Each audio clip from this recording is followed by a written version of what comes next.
As usual, we'll start with a question that's come in from our global family joining us through the wonderful technology on Facebook or YouTube or so many different channels. So we take a question that's come from them, and then we'll open it up to any question that anyone here may have.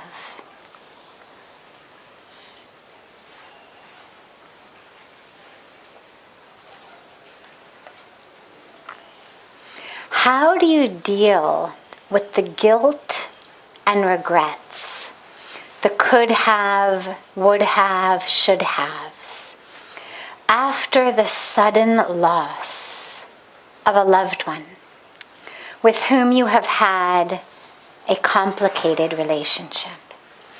This is about a parent, but it could be about anyone.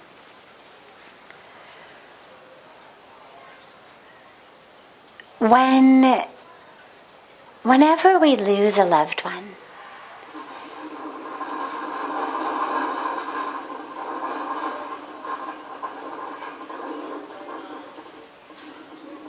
it's the water fountain. About 2 minutes after getting turned off, it does that. So it's always an interesting balance, because we love to have the water flow. It's beautiful over this beautiful new wall. And yet, in satsang, it's so loud that then you can't hear anything. So we have to turn it off, but then we get this after a couple minutes. Then it goes away. Like most things in life, the momentary, and it's always, whenever it makes that noise, it's always a great teaching, because when we get in life these little bumps, frustrations, annoyances, something didn't go exactly our way, there's suddenly out of the blue this loud noise. You don't know how long it's going to last. I mean, I know, but you don't know, because I hear it all the time. And this happens in life also. Things arise, they're unexpected, they're frustrating, they interrupt us. We don't know what it is, how long it's going to last. It's a beautiful teaching, because it reminds us to just stay anchored and grounded, note it. Eventually it will pass. In this case, it passes very quickly, and other cases, something may take a little while. But not to allow ourselves to be completely pulled off of our center because of it. Otherwise, it's very easy. You're sitting in a beautiful satsang. Suddenly there's this noise, and you see how quickly and easily it is for all of the attention to go to the noise of the water machine. And this is how life is. You could be in the middle of so many beautiful, beautiful moments. And how we get so easily distracted. How we get pulled off our center so quickly, so easily. And so it's a beautiful reminder whenever they remember to turn it off only at the very last minute, so we get that sound.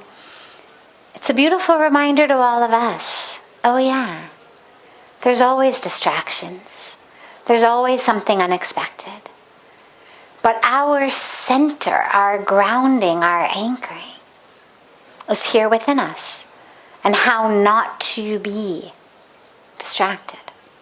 So, the loss in this case of a parent, but I would say of any loved one. There's always a sense of could have, should have. Whether it's something we should have done to keep them from dying. Very frequently with death, there's a lot of guilt, as though somehow I should have, could have protected them, saved them, helped them. So there's that a lot. And even if there isn't any guilt around the actual death, there's guilt about, I didn't tell them how much I loved them. I wasn't kind enough. I yelled, whatever. And this is really common. It happens all the time. Now, like with any disease, the very best way to deal with these sorts of things is prevention. This is why our spiritual teachers and gurus and saints and sages remind us, live every moment like it could be your last. We don't know. The roof of this jhopadi could fall. Ganga could rise up and sweep us all away. The earth could open in a sinkhole or an earthquake and suck us all in. One neuron in your brain could misfire or leak. You have a stroke. You have an aneurysm. Something happens.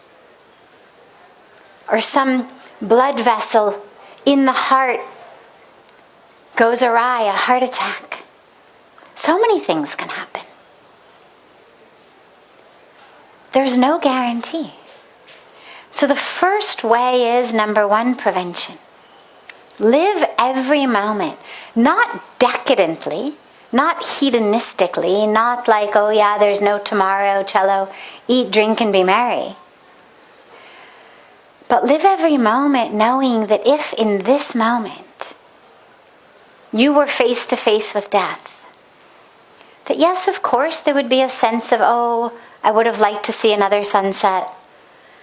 I would have liked to hug my loved ones one more time. This, of course, is also normal, and it's beautiful. It means we love living. We would love to smell more flowers, hear more beautiful music, see more sunrises and sunsets.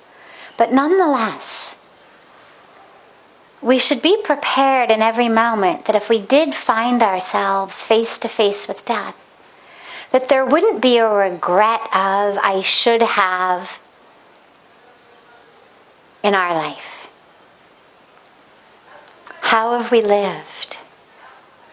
Have we lived with compassion? Have we lived with truth? Have we lived with love? Have we lived in service, in devotion, in wisdom?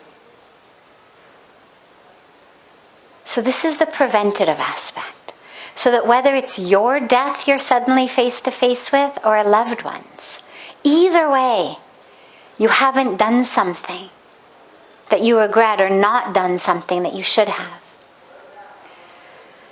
But sometimes we're not able to prevent because we only find ourselves asking the question after it's happened. So when that has happened, the loss of the loved one has happened, there is guilt. Well, the first thing we do is we realize this guilt serves no purpose. Guilt never brought back a loved one. No one ever rose from the dead and said, oh, you feel guilty? Okay, no problem. I'll give you another try.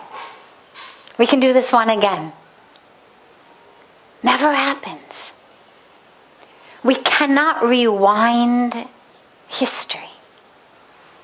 So we realize, number one, this is useless. It serves no purpose. Number two, we use it as a lesson as we move forward in our life to not let things go that we know we should be doing, to not live in ways that we know we should not be living in. And then third, we realize that that loved one, even though their bodies are no longer here, their soul, their spirit, their essence is here, and we can still speak to them. We can still speak to them. We don't only hear through the very physical tympanic membrane of our eardrum and it vibrates in a certain way and then we hear. Okay? That's how we hear sound waves in the atmosphere. They come in, vibrates, the little hairs. There's a whole beautiful process of actually how sound is processed. But have you ever looked at someone you love and known what they want to say even when they don't say it? Right?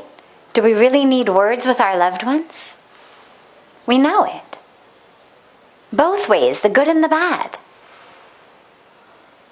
You may say, "What's wrong? Are you angry?" And they say, "Nothing." But you know. You know something is up. And similarly, they look at you in a certain way and they don't have to say, "I love you." You feel it, you know it. Or they've done something and they're sorry, but maybe their ego doesn't let them say, "I'm sorry."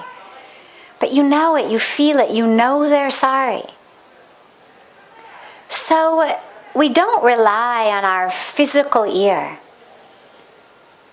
to hear what our loved ones are saying.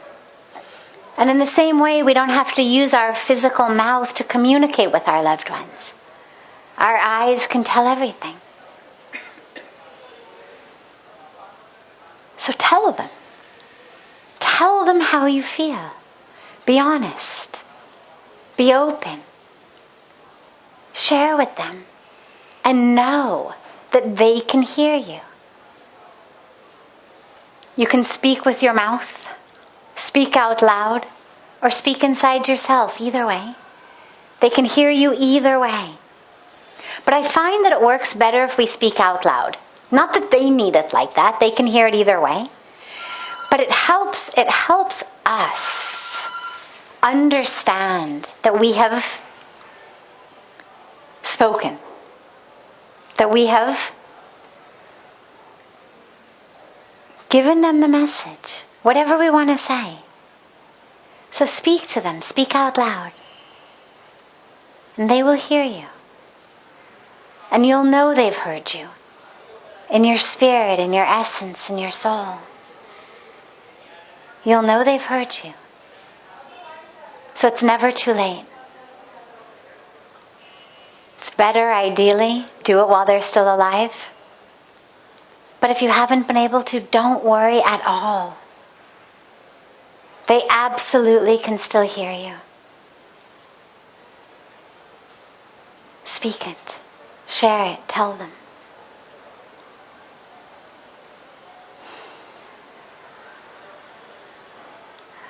Does anyone here have any questions? Yes.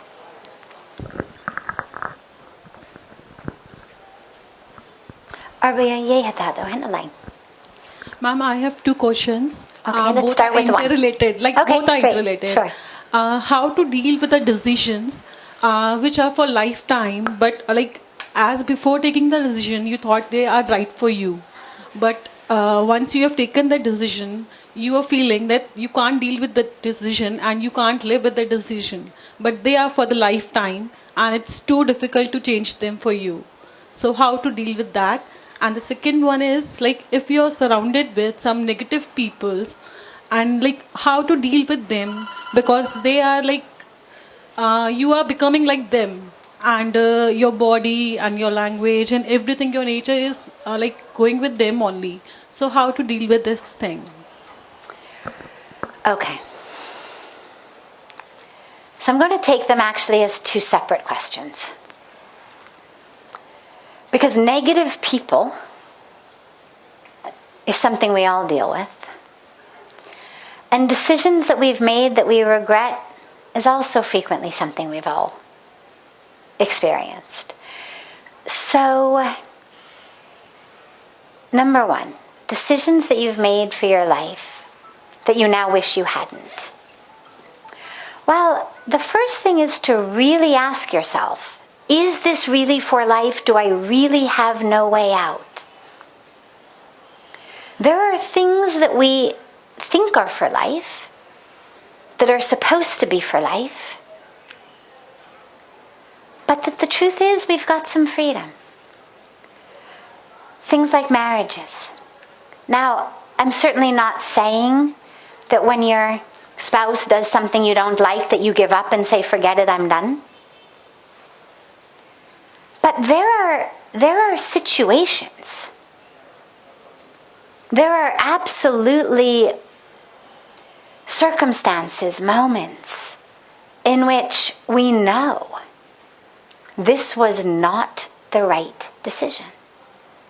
Now, what I would say is, unless you're being physically harmed, if you're being physically harmed, you know it immediately that it was the wrong decision. And that's when you need to make a different decision. But if you're not being physically harmed, I would say, give yourself lots of time. Think it over 100 times. Then think it over 100 times again. Then get advice from every mentor you have, every wise person you know, about how you can make it work. Because marriages are very difficult. They're very difficult. They trigger a lot in us. There's a whole yoga around marriage. Not easy. But no one ever said it was supposed to be easy. And so if you find yourself in a marriage that you thought, this is just going to be like a 80-year honeymoon, and you find that actually there's some work to be done. There's some compromises. There's some sacrifices. That your buttons get pushed and it doesn't feel good. Well, take those as an opportunity to grow. That's why marriage is a yoga. It's why we speak about grihast ashram, not grihast jail. Right? It's an ashram.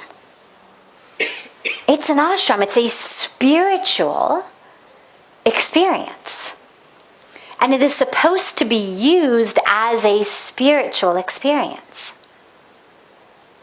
Growing, learning, compromising,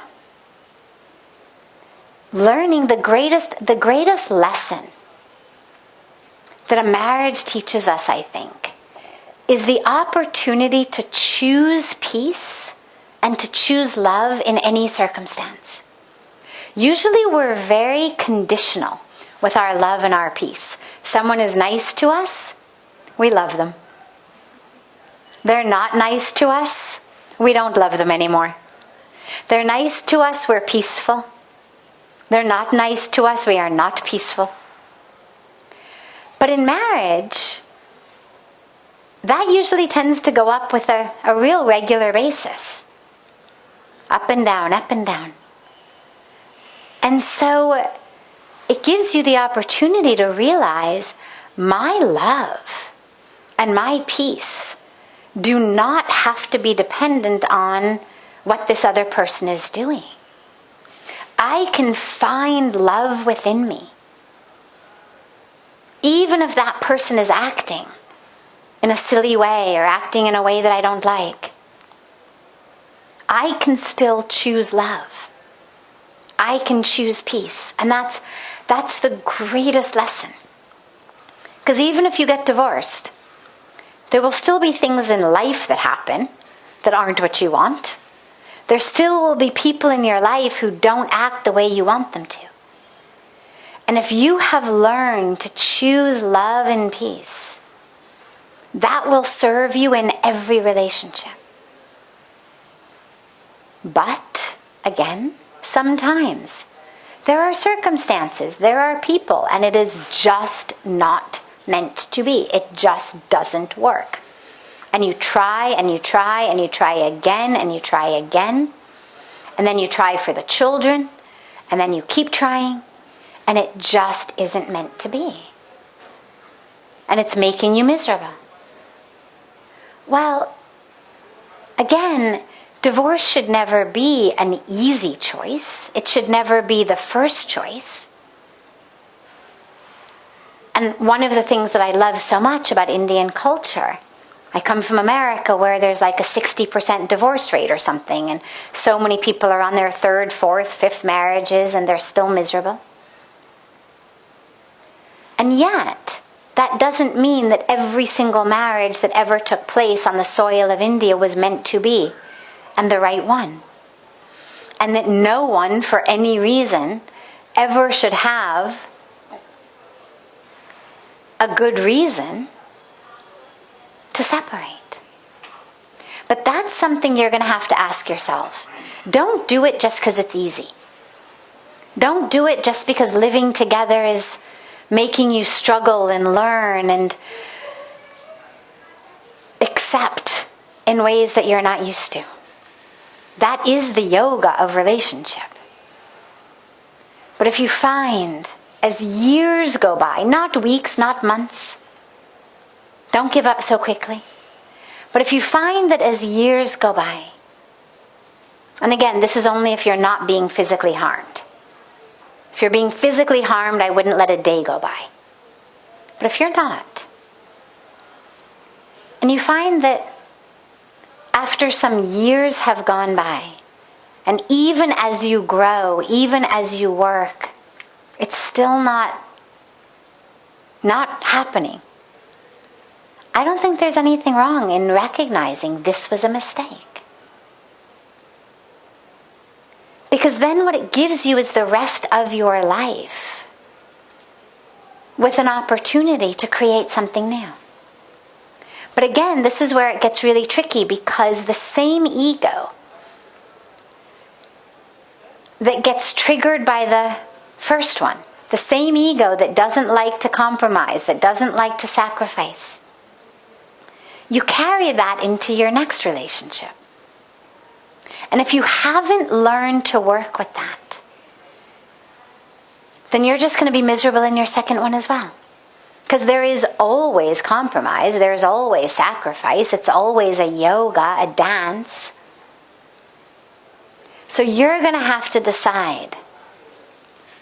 You've done your work, you've really done your work, and you just know this isn't right. Okay. Mistakes happen. I know there will be people in this country who disagree with me, but from my perspective, I don't think that there's anything wrong or sinful or shameful in admitting this doesn't work. We've really tried, and it doesn't work. And because it doesn't work, each of us is not able to actually live the truth of who we're supposed to be. And so we're gonna have the courage to do what society isn't gonna like, the neighbors aren't gonna like. But we're gonna do it because our lives are very precious. So that's a decision you're gonna have to make. And again, as I said, think 100 times, then think 100 times again. Then talk to every wise person you know. Get as much guidance and support as you can, especially people who know both of you. And keep trying. And then, at least you'll know we've really tried our best. We've really tried our best. And sometimes that best just isn't enough. Sometimes it's not meant to be. And that's also okay. And then in terms of dealing with people who are negative, this is a great challenge that we all face, because unfortunately there's far too many people who are negative. It's a defense mechanism. In psychology, we speak about defense mechanisms as those that the ego develops to protect ourselves. So if I am very fearful, let's say that I am never going to really make it in my career, that I'm never going to be successful. Let's say I've got a complex inside and I'm fearful that I'll never be able to succeed. Well, in advance, as I read the classified advertisements, I'll say, "Nee, ye wala tik nahi hai, ye bhi tik nahi hai. Nah, I don't like that." Maybe I'll go on interviews, and even before I get an answer from them, I'll say, "Nee, I didn't like this interviewer. The office feng shui isn't right, vastu sab wrong. I didn't like the way the secretary looked at me." whatever it may be. But we will stay negative as a defense mechanism so that if they don't accept us, we can say, well, though I didn't want it anyway. I knew it wasn't right for me. A try, they didn't choose me. Now I don't have to even go through the trouble of telling them I don't want the job. So it serves as a defense mechanism. Similarly around people. If I am worried about what people will think about me, if I've got an internal complex that there's something wrong with me, that I'm not full and whole and beautiful and divine and amazing, and I'm worried that people won't like me, that I won't fit in, well, I will, in order to preempt that, I'll become negative. So I enter, let's say, a new situation, a new school, a new workplace. Immediately, instead of trying to make friends, I'll become negative. Ye wala aisa hai, ye aisi hai, this one is this one is that. I don't like anybody. Because that has just prevented me from feeling badly if no one invites me to have lunch with them. If they don't invite me to go for coffee with the team after work. If there's a party and I'm not invited. I've already decided I don't like them. Mujhe kisi se lena dena nahi hai kuch bhi. Then I don't care. Then I say, well, obviously they didn't invite me. I don't even talk to them. So negativity is a defense mechanism. We become negative about people, places, situations, opportunities that inside we are worried are not going to work out for us. Because it's a lot easier to be negative and hate it from the beginning than to actually give it your heart and then have them reject you. So we reject it to begin with. So when someone is negative, the first thing is feel compassion for them. Recognize that they must be in so much pain inside. Only people who are in pain inside talk negatively about other people. People who are peaceful inside, they don't have the time, they don't have the interest. Their brain doesn't even go there to negative gossips and this and that. So if someone is being negative, you can be sure they are in pain. Feel compassion for them. Recognize that it's not about you, it's about them. And try from your side to spread as much love and positivity as you can. You can certainly, by the way, have rules in your relationships. You know, like we have no smoking zones, drug-free zones, right? To protect people. No smoking inside because other people have to breathe it and then they die. In America, you can't smoke within, I think it's 15, 20 feet, something like that, of a building. Because the smoke goes inside also when the doors open or windows are open. So to protect people, someone wants to smoke, fine, that's up to them. But they cannot do it in a place where it harms other people. In the same way, we need to develop kind of no negativity zones. Make yourself a sign, no negativity. When someone starts to become negative, and you just point to your sign. And if they keep speaking, walk away. Depending on who the relationship is. If it's someone you love, a real simple big hug might actually do the trick.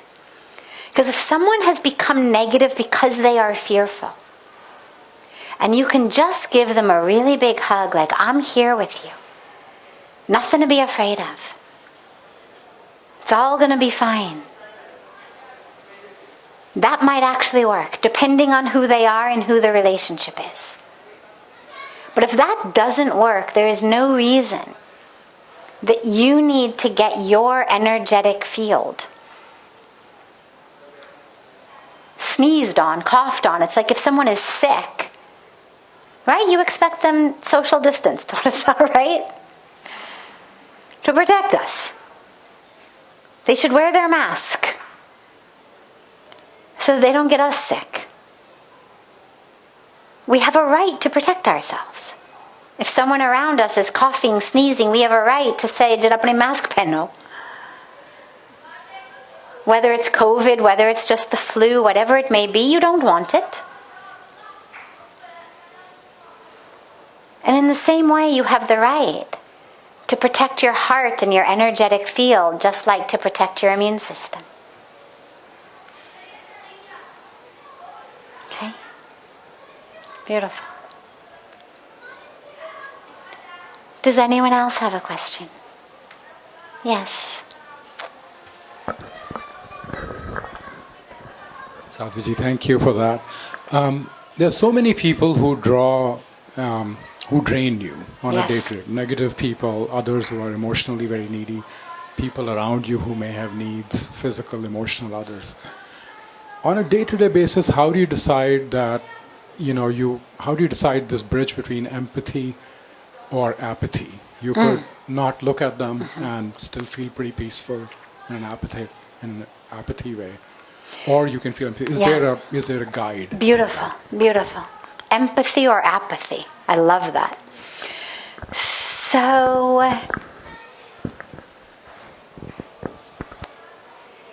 empathy doesn't necessarily have to be something that makes you miserable along with them.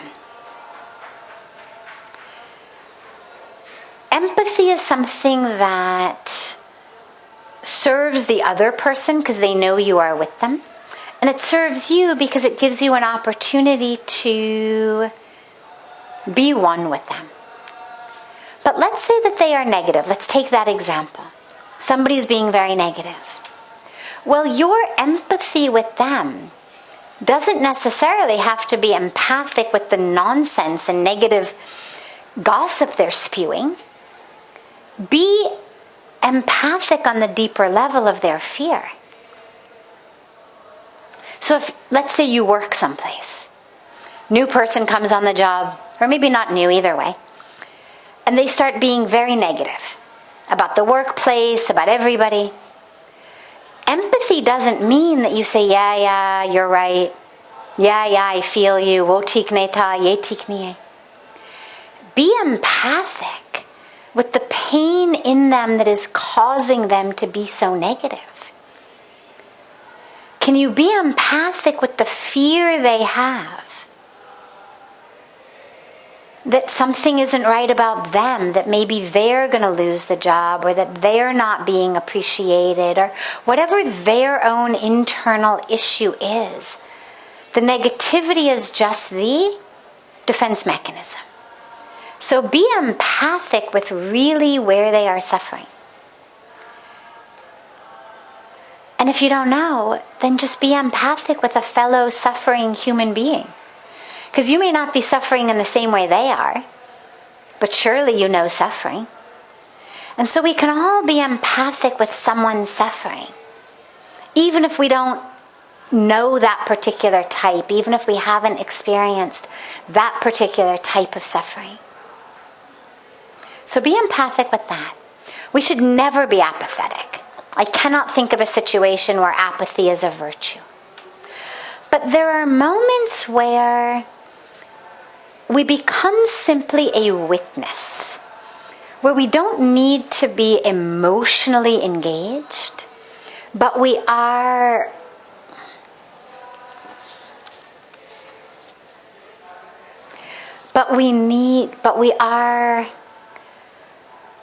we're able to witness them. We don't have to become emotionally engaged, but we see, we recognize, we don't run from it, we don't cut ourselves off from it.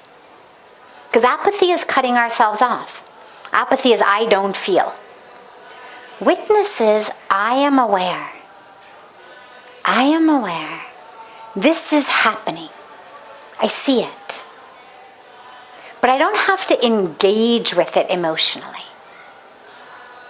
And that's another practice. It's like in our meditation, a thought arises. We don't engage. It's not like every time a thought of sadness arises while we're meditating, suddenly we become very empathic with it. We just notice it.